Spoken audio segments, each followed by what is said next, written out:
There we go. All right, everybody. Hello, everyone. This is Tim Steed, Assistant General Manager at OCEA.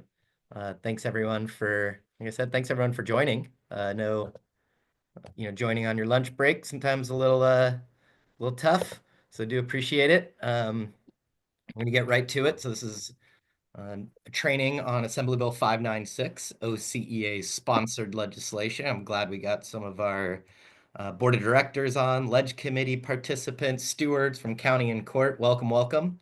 Today, what we're going to do, got a vibrant agenda. We're going to scale it back a little bit, talk about why unions are involved in legislation in the first place, give you some more insight on OCEA's legislative committee, how a bill becomes a law, what our bill is, and then how we're going to pass this bill through the legislature and ultimately get it signed by the governor. So let's jump right in. I think always we have to do a level set and just remind ourselves, why are we involved in politics? Why are we involved in legislation? Well, we know that the gains that we make at the bargaining table are strengthened with good laws that protect against exploitation. And we know that corporations are always trying to use the law to increase their profits or weaken our rights. So we got to be active in the workplace, the bargaining table, and in the halls of power. So that's a little bit why we're involved, but you all know that. So let's talk a little bit about the OCEA Legislative Committee and how our union approaches legislation. Our legislative committee is frontline workers who provide input on legislation that impacts OCEA members, and we specifically focus on the California state legislature. While we're always paying attention to what's happening nationally and in the House of Representatives and the Senate for bills, our legislative committee's narrow focus is more on the California state legislature. That's because we're a California union, and that's where it has the biggest impact on us. So in 4 quick steps, kind of how the committee works. One, we'll identify legislation of having impacts on OCEA members. Those are identified sometimes through members. They'll send bills our way. I'll be tracking legislation. Our lobbyist in Sacramento, who always has our back, is checking it out. And then since we're part of a larger labor community, other unions are also keeping an eye on legislation that might have an impact on government workers. So those are some of the ways that we identify bills. And then once we identify them, what do? Well, we'll bring them in front of the legislative committee, and that committee will either support a bill, oppose a bill if it's bad for workers. We'll just keep an eye on it. Sometimes a bill, we don't know if it's neither good nor bad, or it's just something we want to keep an eye on because it impacts workers. So if a bill comes before the state legislature, we'll either support it, oppose it, or just keep an eye on it. Then each month, when the legislature is active, our committee will meet, and I have more information on that, but it is the second Thursday of the month.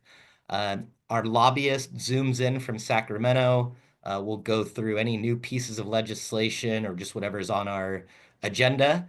We'll ask questions, learn more about it, and at that committee, we'll take a position, that support, oppose, or watch.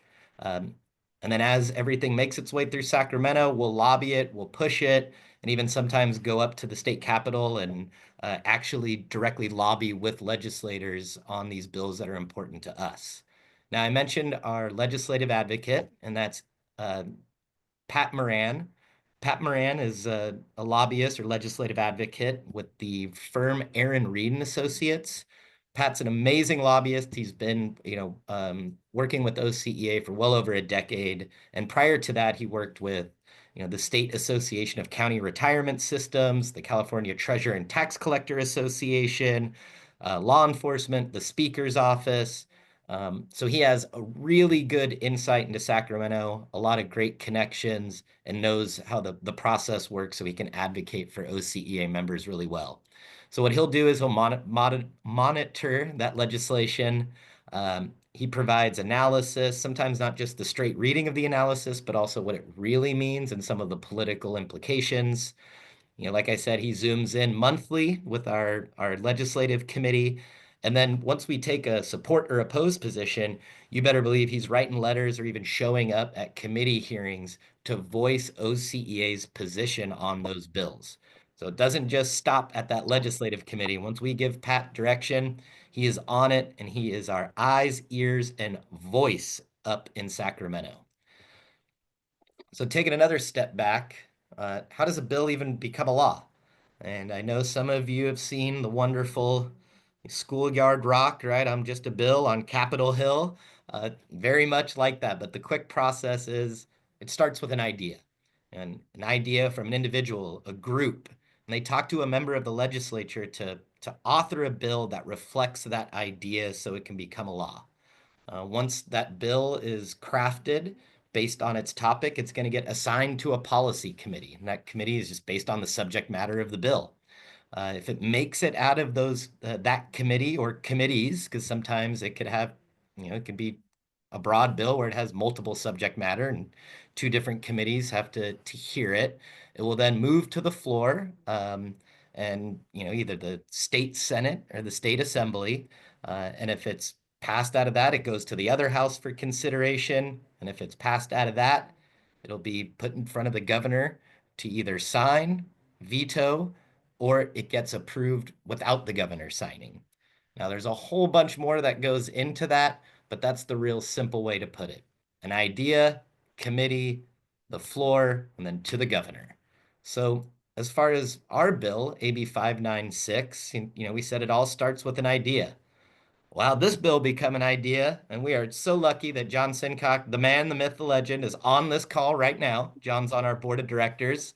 You can see here he serves on our Ledge Committee or PAC Committee. Very politically active. John and I have been in the trenches along with a lot of other folks on this call, for well over a decade, fighting for the labor movement in Orange County.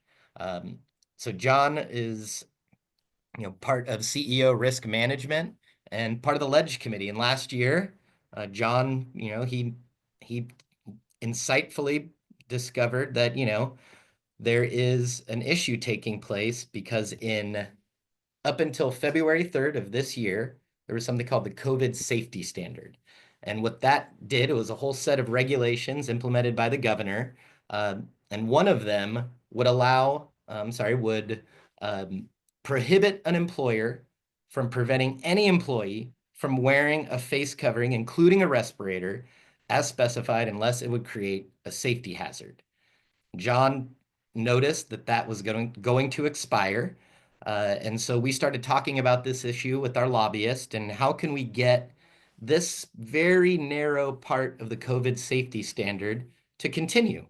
If someone wants to wear a mask at work, they should be able to without their boss telling them they can't.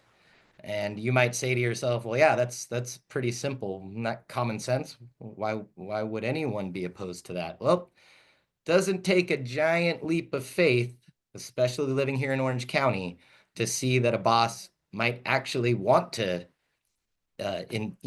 infringe upon an employee's right to wear a mask for whatever reason they need.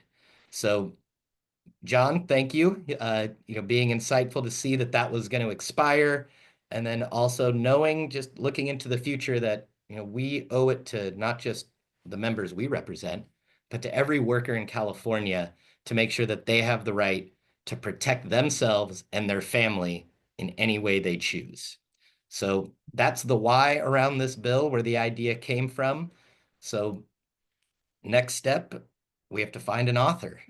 So with this idea, we went to some of our best allies in the state legislature talking about this great idea, and we are so blessed that Assemblymember Tina McKinner stepped up to author this bill for us. Ms. McKinner represents the 61st District, which is in Los Angeles. She is a great friend of labor, a great friend of OCEA, and she did not hesitate to step up to carry this bill. So our author, our champion, Tina McKinner, was the one who stepped up, says, you know what, this is a good idea. Let's put this thing into a bill. So author there, Tina McKinner. Sorry, let me get back on track. And our bill. So it's now, the bill is Assembly Bill 596. So what is Assembly Bill 596? It's a pretty short bill as far as laws go, but the key parts of it is this bill would prohibit an employer from preventing any employee from wearing a face covering, including a respirator, unless it would create a safety hazard. Consistent with the above reference regulations, this bill would define the terms and purpose of these provisions. The bill contains other related provisions and other existing laws. It's a lot of gobbledygook. What does it mean? Workers can wear a mask at work without employer interference unless it presents a safety hazard. Well, what would be a safety hazard? I don't know, if you work around open flames, I'm sure there are plenty of scenarios where, that might not make sense. But in every other situation, if you're a worker, you should be able to wear a mask or a respirator anytime you want. And some of the reasons for that we have discussed, you might be immunocompromised, you might have a loved one that's immunocompromised, uh, might be wildfires, and you just want to protect yourself from the air quality. Or it could just be as simple as you're going on vacation in a couple weeks, and darn it, you just don't want your coworkers to get you sick, so you can't go on vacation. Whatever reason it may be, as a worker, you should have that freedom to choose and how and when and in what manner you want to be safe. So that's really what Assembly Bill 596 does. But we're not alone in this. So we brought this bill and this idea because we are in a union, and unions stick together through showing solidarity. So our co-sponsor of this bill was the California Federation of Labor Unions, which is the umbrella organization of all unions in California, representing over 2.1 million union workers throughout the state. And another big ally of ours on this bill is the California Federation of Teachers.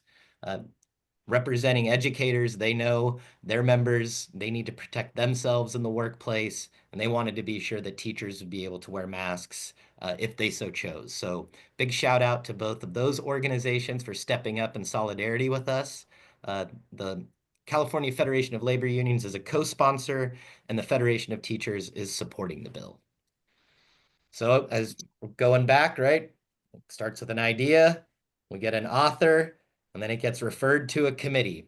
So our committee that we got referred to for AB 596 was the Committee on Labor and Employment. So this is a subcommittee in the Assembly, and it's a 7-person committee. And our bill 596 was heard on March 19th, 2025. So we were very fortunate to get unanimous passage of our bill at its committee hearing last month in March, and it was opposed narrowly by the California Chamber of Commerce. And I was talking about that earlier. They just had some tiny suggestions, but overall supportive of the concept, because even corporate America knows that sick people don't buy things, so they want to make sure workplaces are safe, workers are safe, and it doesn't impact the bottom line. And also wanted to throw a shout out, one of the committee members, one of our friends, Assemblyman Phil Chen, definitely was excited and said, "Hey, this is a bill from the mighty, mighty OCEA, the 800-pound gorilla. So we know it's a good idea." So we're very fortunate to get that unanimous through the committee. And so you can see here's a photo of myself, Tina McKinner, and Elmer Lazario, who is the lobbyist for the California Federation of Labor Unions. So between us three, since we're the co-sponsors and the author, we actually got to testify at the Labor and Employment Committee on our bill. So you can tell by, I'm always red, as you can see, but you can tell by my giant smile that had a great committee hearing, and not having any opposition was a great sign. So what comes next? Well, next, the bill got assigned to the Appropriations Committee. Now, the Appropriations Committee essentially reviews every single bill that comes before the legislature. If it has any cost, I mean, we're talking any cost, 1 penny, it has to go to appropriations. So this committee, as you can see here on the screen, just last year heard over 5,000 bills for consideration. So they have a huge workload, and our bill, like so many others, is going to be referred to appropriations. We don't have a timeline yet.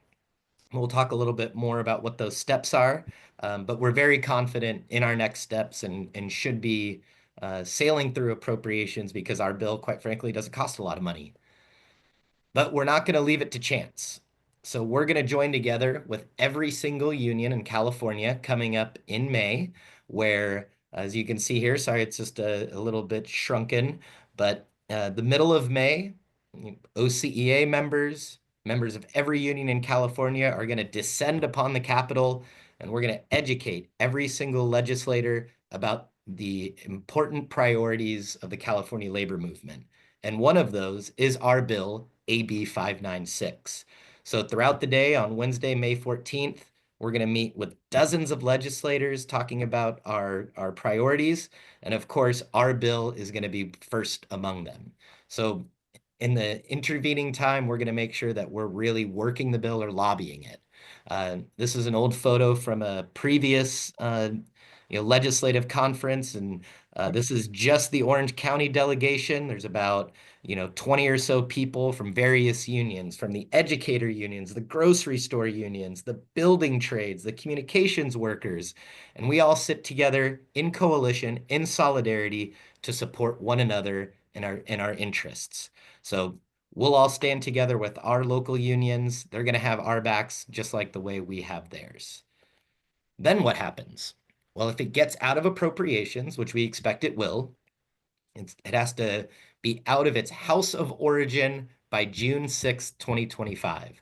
So in the last few weeks of May and in the first week of June, there's kind of a vote-a-thon that goes on where the assembly will be in session and they're just going to be hearing all of the bills for a straight up and down vote.